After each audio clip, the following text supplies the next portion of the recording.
Normal soil बनती है। ठीक है, तो ये सब कुछ मिक्सचर है।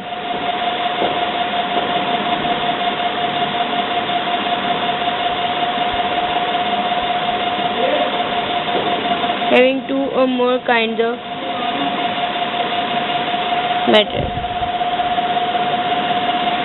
अब सब्सटेंस की भी दो टाइप्स होती हैं,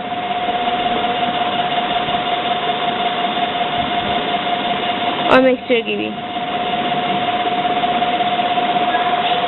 सब्सटेंस की दो टाइप्स हैं, एलिमेंट एंड कंपाउंड। मिक्सचर की दो टाइप्स हैं, होमोजेनस एंड हेटेरोजेनस।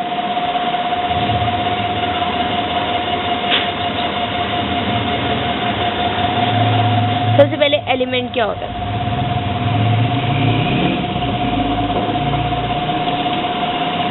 एलिमेंट जो है वो है जो सब्सटेंस, वो वाला सब्सटेंस जो एक ही टाइप के एटम से मिलके बना है, जिनकी फिजिकल और केमिकल प्रॉपर्टीज सब एक हैं सारे एटम्स की, उसे हम कहते हैं एलिमेंट। लाइक गोल्ड है, ये एक एलिमेंट है। लोहा है, ये एक एलिमेंट है, क्योंकि इसके अंदर जो सारे एटम्स हैं वो एक ही टाइप के बने हुए हैं। ठीक है, उनकी सेम फिजिकल प्रॉपर्टीज हैं, सेम केमिकल प्रॉपर्टीज हैं सारे एटम्स की। एलिमेंट इन चीज़ों से बना होता है, और एलिमेंट के जो एटम्स होते हैं वो उनका एटॉमिक नंबर सेम होता है, और हम सिंपल उसको हम डिकम्पोज नहीं कर सकते। फॉर एग्जाम्पल, हम अगर सॉल्ट है वो that is not an element, हम उसको डिकम्पोज करते हैं। हमारी ह्यूमन बॉडी है, बेशक वी आर मैटर, बट हमारी ह्यूमन बॉडी डिकम्पोज होती है। हम इस तरह की अदर थिंग्स हैं, लाइक एयर है, एयर तो वैसे एक मिक्सचर आ जाता है। एनीवेज, एलिमेंट वो चीज़ है जिसको हम डिकम्पोज नहीं कर सकते in any other thing bye simple chemical reaction. Next thing comes compound.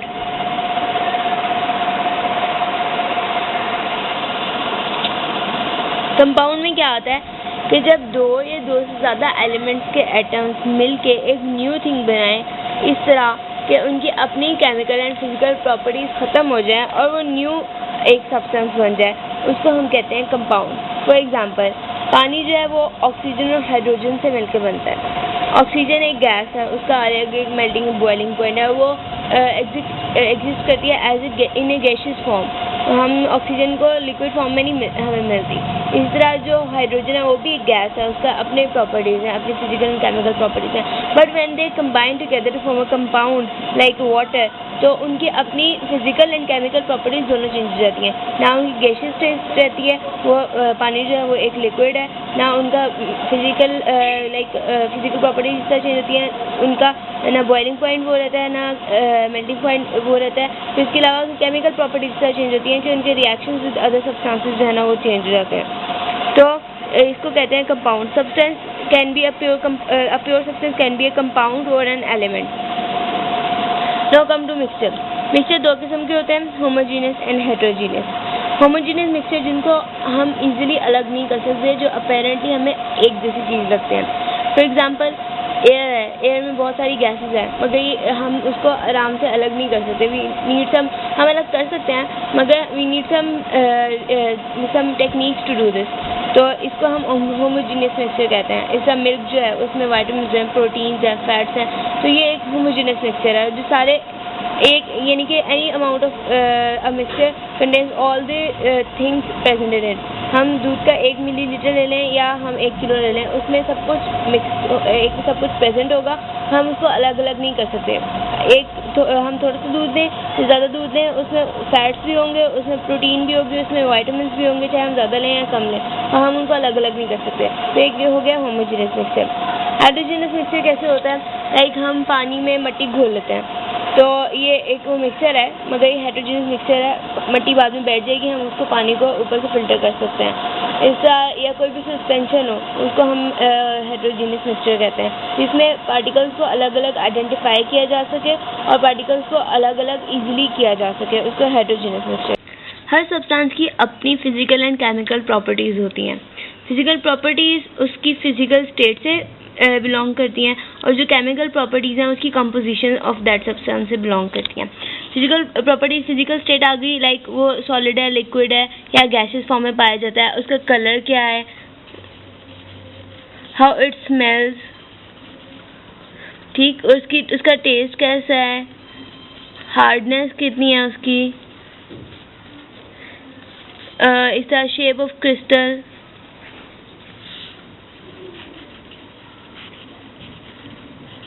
ETC etcetera. ये सब जो है ना उसकी फिजिकल प्रॉपर्टीज आ जाती हैं, जबकि केमिकल प्रॉपर्टीज डिपेंड करती हैं कि वो बना किन चीज़ों से हुआ है, यानी कि उसकी कंपोजिशन क्या है। फॉर एग्जांपल सॉल्ट्स कई किस्म के होते हैं,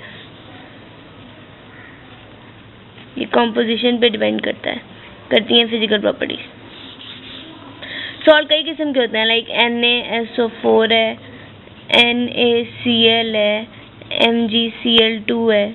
ये नॉर्मल जो यूज़ होते हैं वो सॉल्ट हैं, लेकिन हमारा जो खाने में नमक यूज़ होता है वो टेबल सॉल्ट है। तो हर सॉल्ट की अपनी केमिकल प्रॉपर्टीज़ हैं, ये अलग तरीके से रिएक्ट करते हैं, अलग बेसिक इनका टेस्ट भी अलग होता है, मगर इनका केमिकल रिएक्शन फॉर ईच किसी भी केमिकल रिएक्शन के लिए इनका रिस्पॉन्स सब तीनों का मुख्तलिफ होता है। तो ये इनकी केमिकल प्रॉपर्टी है। हम एलिमेंट और कंपाउंड्स को डिफरेंट सिंबल से रिप्रेजेंट करते हैं। फॉर एग्जांपल जो जनरल एलिमेंट यूज़ होते हैं, ऑक्सीजन, उसको हम O से रिप्रेजेंट करते हैं। हाइड्रोजन, उसका सिंबल H है। कार्बन, उसका सिंबल C है। इस तरह सिलिकॉन है, उसका सिंबल है Si। आयरन है, उसका सिंबल है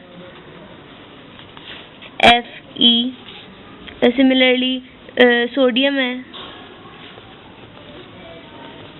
इसका सिंबल है Na।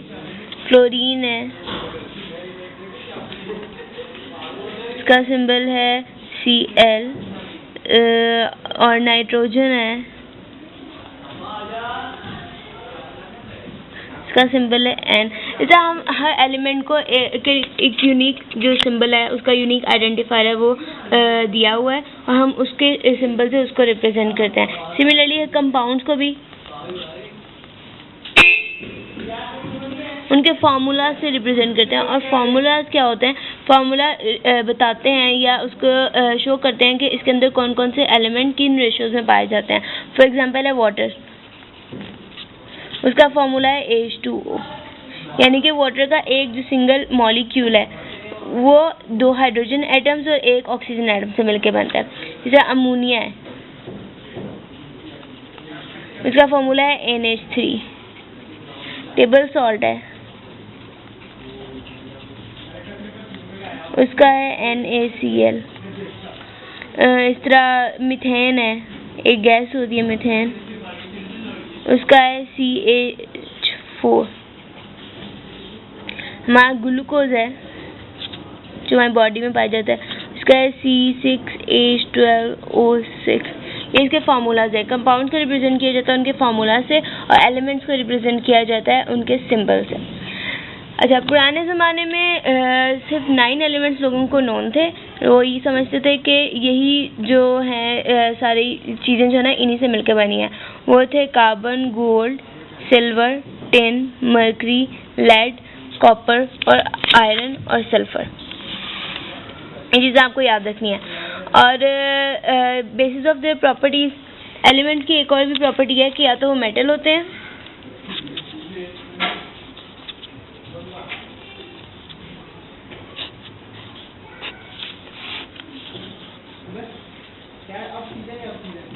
Non metal, metalloids. Elements को उनकी प्रॉपर्टी की बेस पे इन 3 चीज़ों में डिवाइड किया गया है, इन 3 टाइप्स पे। ये अब क्या होते हैं, मेटलाइट्स क्या होते हैं, मेटल्स क्या होते हैं और नॉन मेटल्स क्या होते हैं, ये हम इन 3rd चैप्टर पढ़ेंगे, इनको डिटेल में डिस्कस करेंगे। अच्छा, इसके बाद आ जाती है valency.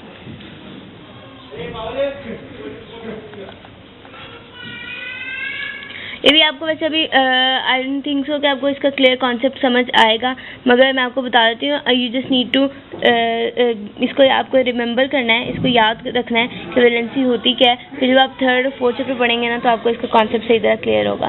Valency is a tendency of an atom